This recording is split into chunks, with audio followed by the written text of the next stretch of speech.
Hi guys! For today's ulam, magluluto ako ngayon ng meatloaf at sardinas. Gigisa ko lang yung sardinas, talagyan ko lang ng kamatis, sibuyas, at syempre lalagyan ko lang siya ng konting lemon. So ito na, magluto na tayo. Naglagay na ako ng oil sa mga kawali. Pagsasabayin ko na nga sila ng luto o total prito lang naman yung meatloaf. So ayun na nga, kalahati ng meatloaf lalagyan ko ng itlog, tas yung kalahati plain lang na prito. At yung aking sardinas nga plain lang na gisa talaga at wala namang kaming gulay. At mainit na nga aking kawali, ilalagay ko na nga itong aking kamatis.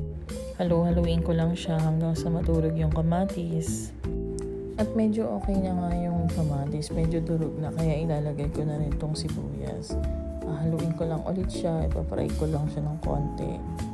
Ayan na, medyo okay na nga yung kamatis at sibuyas. Niluto ko lang talaga siya at nilagyan ko lang konting tubig para hindi lang siya matuyong-tuyo.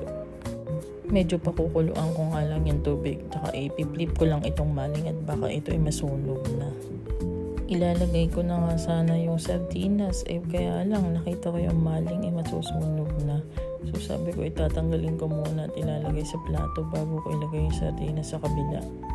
Hininaan ko nga lang din ang apoy nitong ginigisa ko para sa sardinas para hindi nga ito masunog.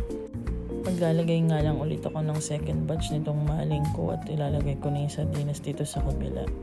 Halu-haluin ko lang konti, tapos ilalagay ko nitong sardinas. So ayan, nalagay ko na siya. Maanghang nga yung ginamit kong sardinas. Halo-halo lang din ng konti at dadagdagan ko nga rin siya ng lemon. Halo-halo lang ng konti. Mag-i-squeeze na ako ng konting lemon, pampalasa lang din. Hindi ko nga sure kung lemon ba ay nakakatanggal din ng lansa. Di ba ang sardinas ay malansa din?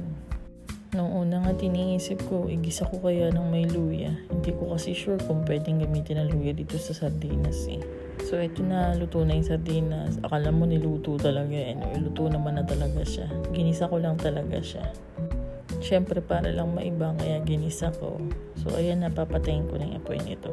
At tatapusin ko na prituhin itong aking nilulutong maling. At ito na, luto na nga ang aking nilutong sardinas. Ay ginisa pa lang sardinas. Kasi naman yung sardinas na ginamit ko, luto naman na talaga ito. At tinikpan ko pa nga. Kasi dagdagay nga ako ng lemon, baka naman ay sobrang asim. At ito naman ang aking tatapusin, ang aking pinipritong maling. Ang liit nga ng kawaling ang ginamit ko. Kaya tuloy medyo matagal ang pagpaprito. 2 piraso lang kasi ang kasya sa kanya. So ito, luto na. Ginisang sardinas. At luto na rin yung meatloaf na niluto ko. Kaya ito, kain po tayo.